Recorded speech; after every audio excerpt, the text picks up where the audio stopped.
इस कहानी की शुरुआत में हम एक महल को देखते हैं जहां पे किसी चीज की जोरों शोरों से तैयारियां चल रही होती है। और वहीं हम उस टाउन के गवर्नर रीका को देखते हैं जो सब लोगों को उनके काम में कोई ना कोई कमी निकाल रहा होता है। उसका सेनापति ओगो उसके पास आकर बताता है कि सारी तैयारियां बिल्कुल सही चल रही है। ईका उससे कहता है कि उनके टाउन का शोगुन बहुत जल्दी वहां पे विजिट करने के लिए आने वाले हैं और वो उन्हें किसी भी तरह इम्प्रेस करना चाहता है ताकि वो खुश होकर उसकी प्रमोशन कर दे, और इसीलिए वो उनकी खातिरदारी में कोई कमी नहीं छोड़ना चाहता है। उसने वहाँ पे एक बहुत बड़ा सा टॉयलेट भी बनवाया होता है जिसका नाम उसने सुपर बॉल रखा था, और उसे ये उम्मीद होती है कि शोगुन इसे देखकर तो खुश हो ही जाएंगे। पर अभी भी उसके लिए सबसे बड़ी प्रॉब्लम थी उसके महल के ठीक सामने बसा काकामुचो नाम का एक छोटा सा गाँव जो उसकी महल की खूबसूरती को बिगाड़ रहा था, और इसीलिए वो किसी भी तरह उस विलेज को वहाँ से हटाना चाह रहा था। वो ओगो से कहता है कि वो किसी भी तरह जल्द से जल्द उस गाँव को खाली करवाए। अगले दिन उस विलेज में हम एमिको और उसके कुछ दोस्त कैट्स को देखते हैं जिन्हें दूर से दिखाई देता है कि निंजाज उनके विलेज पे हमला करने के लिए आ रहे होते हैं। वो सब तुरंत सब लोगों को इसके बारे में बताने के लिए निकल जाते हैं। उस गांव के सभी कैट्स डर के मारे इधर उधर भागने लगते हैं। एमिको वहां के समुराई के पास पहुंचती है और उसे सब कुछ बताती है। वो समुराई अपने घोड़े पे बैठकर उनसे लड़ने को तैयार हो जाता है, पर जैसे जैसे वो निंजाज करीब आ रहे थे समुराई डर के मारे पसीने से भीगने लगता है और फिर अचानक वो वहां से भाग जाता है। वो सारे निंजास विलेज में हमला करके उसे पूरी तरह से तबाह कर देते हैं। अगले दिन सारे कैट्स मिलकर ये डिसाइड करते हैं कि वो वहां के शोगुन से अपने विलेज के लिए एक नए समुराई की मांग करेंगे जो उनकी हिफाजत कर सके। अगले सीन में हम शोगुन को उसके महल में देखते हैं। तभी उसके पास एक मैसेज आता है। ये मैसेज उन्हीं काकामुचो विलेज के कैट्स का था जिन्होंने नए समुराई की मांग की होती है। ये खबर सुनते ही शोगुन वहां के गवर्नर रीका को फोन मिलाता है।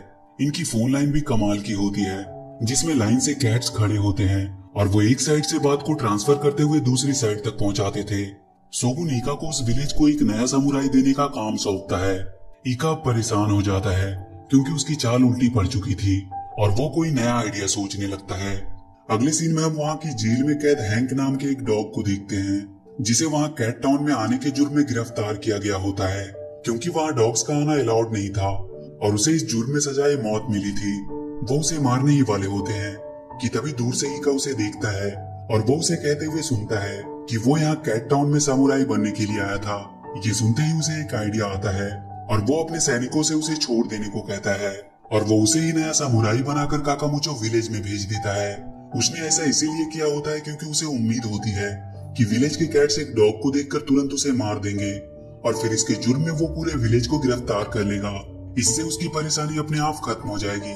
हैंक अपने घोड़े पे बैठकर उस विलेज में पहुंच जाता है।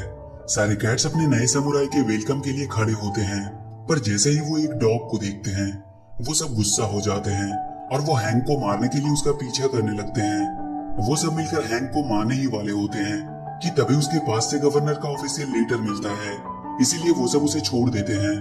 इधर ईका ये सब देखकर और भी गुस्सा होता है क्योंकि गाँव वालों ने उस डॉग को छोड़ दिया था और उसका ये भी प्लान फेल ही होता है। हैंक वहाँ के समुराई ऑफिस में पहुँचता है और वहाँ रखे समुराई सूट को पहनकर देखने लगता है। तभी वहाँ पे जिम्बो नाम का एक कैट आता है। हैंक उससे कहता है कि वो यहाँ पे एक समुराई बनने के लिए आया है, पर जिम्बो उससे कहता है कि वो कभी भी एक समुराई नहीं बन सकता क्योंकि वो एक डॉग है और उसमें कोई भी गुण नहीं है एक समुराई बनने के लिए। तभी वहाँ फिर से निंजा हमला कर देते हैं। जिम्बो हैंक से कहता है कि अगर तुम समुराई हो तो जाकर गाँव वालों को तुम उनसे बचाते क्यों नहीं। इस पर हैंक उनसे बात करके ये सब खत्म करने की कोशिश करता है, पर वो उसे मारकर वापस से उसी ऑफिस के अंदर फेंक देते हैं। जिम्बो उसे वहां से लौट जाने को कहता है, पर हैंक उससे कहता है कि बचपन से उसे सब परेशान करते आए हैं और एक बार जब शहर के कुछ आवारा गुंडे उसे मार रहे होते हैं तभी वहां पे एक समुराई आता है और वो उन गुंडों को मारकर अकेला ही भगा देता है। और उसी दिन से उसने सोच लिया था कि वो भी एक समुराई बनेगा। उस समुराई की तलवार उसने अभी भी संभाल कर रखी होती है। जिम्बो जब तलवार को देखता है तो पता चलता है कि ये तो उसी की तलवार है जो उस दिन वहीं पे छूट गई थी। हैंक उसे अपना टीचर बनने को कहता है और उसे समुराई सिखाने को कहता है। किसी तरह जिम्बो मान जाता है, पर उससे पहले वो हैंक से एक कॉन्ट्रैक्ट साइन करवाता है जिसमें लिखा होता है कि वो हमेशा उसकी बात को मानेगा, तभी वो उसका टीचर बन पाएगा। हैंक को इसमें कोई परेशानी नहीं होती है और वो उस पे साइन कर देता है और इसके बाद जिम्बो उसकी समुराई ट्रेनिंग शुरू कर देता है। वो उसे हर तरह के तरीके सिखाने लगता है, पर हैंक के लिए ये सब चीजें आसान नहीं होती है और वो बहुत जल्द हार मानने लगता है वो जिम्बो से गुस्से में कहता है कि वो सिर्फ उसे परेशान करना चाहता है क्योंकि उसे खुद ही कुछ नहीं पता। इस बात को सुनकर जिम्बो उसे अपनी समुराई की कला दिखाता है, जिसे देखकर हैंक की आंखें खोली की खोली ही रह जाती है। फिर जिम्बो उसे बताता है कि पहले वो यहाँ के प्रिंस का पर्सनल गार्ड हुआ करता था और हमेशा उसकी सुरक्षा में तैनात रहता था। पर एक दिन वो प्रिंस के साथ एक नई जगह पे गया। वहाँ पे बहुत अंधेरा था और जब उसने देखा वहाँ पे बहुत सारे कैट्स हैं तो उसने बिना कुछ सोचे उन पर हमला कर दिया। और बाद में उसे पता चला कि वो तो प्रिंस का बर्थडे सरप्राइज था और उसने सब बेकार कर दिया। इसी बात से शर्मिंदा होकर उसने समुराई और नौकरी दोनों छोड़ दी।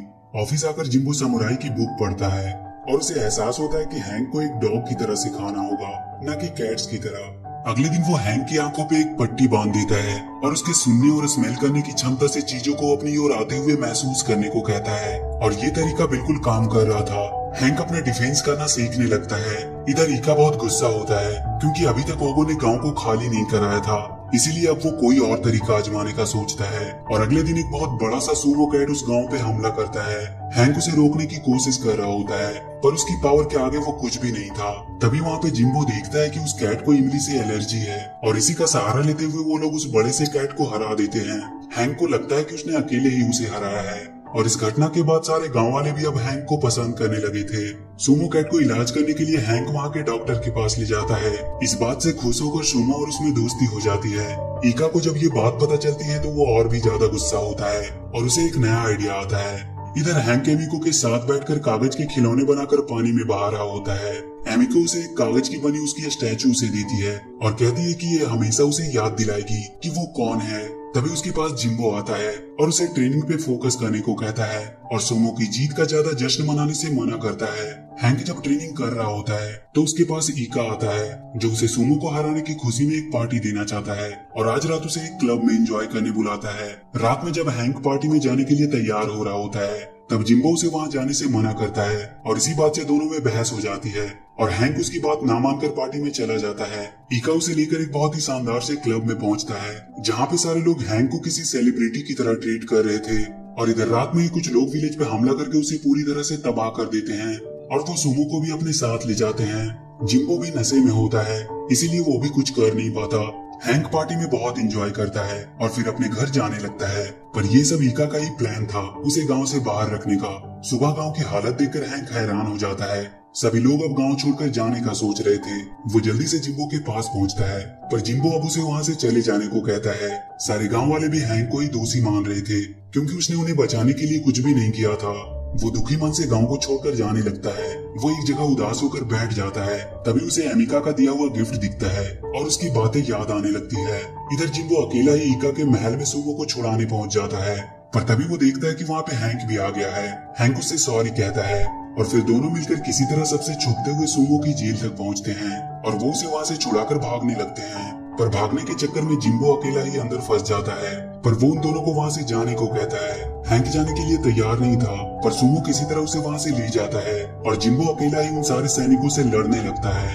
इधर ईका उस सुपर बॉल के थ्रू उस विलेज को बर्बाद करने का कोई प्लान बना रहा था। हैंक और सुमो गाँव में पहुँचते हैं और वो सबको गाँव छोड़ने से मना करते हैं पर वहाँ उसे एक पोस्टर मिलता है जिससे उसे पता चलता है कि ईका डेविल्स की एक फौज बना रहा है जिसमें सबसे खतरनाक और खूंखार लोग होंगे और वो उनके थ्रू विलेज पे हमला कराएगा।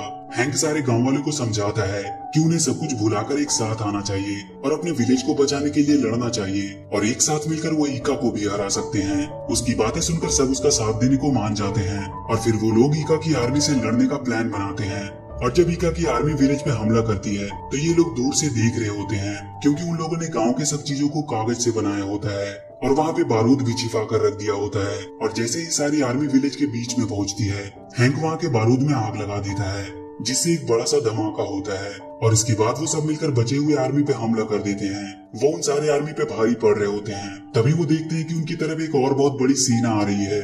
ये सेना शोगुन की होती है। उनके आते ही सब शांत हो जाते हैं।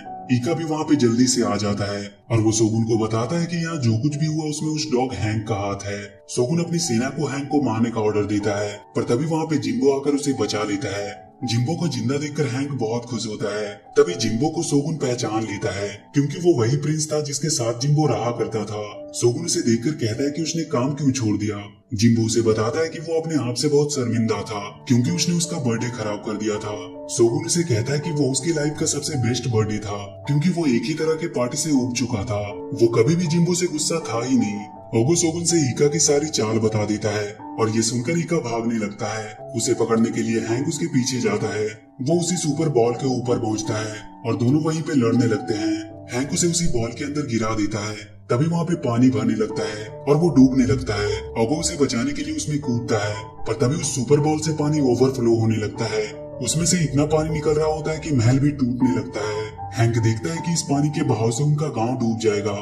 वो जिम्बो के साथ तुरंत गांव में पहुंचता है और वो सारे मिलकर गांव के चारों ओर एक नहर खोदने लगते हैं। सुमो अपनी पावर से बहुत जल्दी नहर खोद देता है, जिससे पानी की दिशा दूसरी तरफ मुड़ जाती है। पर इसी बीच एमिका के दोस्त पानी में बहने लगते हैं और वो सब तुरंत एक दूसरे का हाथ पकड़कर उन्हें डूबने से बचाते हैं और पानी से बाहर निकालते हैं। इसके बाद शोगुन हैंक को वहाँ का नया समुराई घोषित करता है और वो उसे एक राजशाही तलवार भी देता है। पर हैंक वो तलवार एमिका को दे देता है, क्योंकि वो कहता है कि अभी उसकी ट्रेनिंग बाकी है और एमिका हमेशा से ही गांव की हिफाजत करती आई है। वही मूवी के लास्ट में हम इका को जेल में बंद देखते हैं, जो वापस से उनसे बदला लेने की बात करता है और यहीं पे ये मूवी खत्म हो जाती है। तो वीडियो अगर अच्छी लगी हो तो please do like and share the video and please subscribe to my channel and press that bell icon.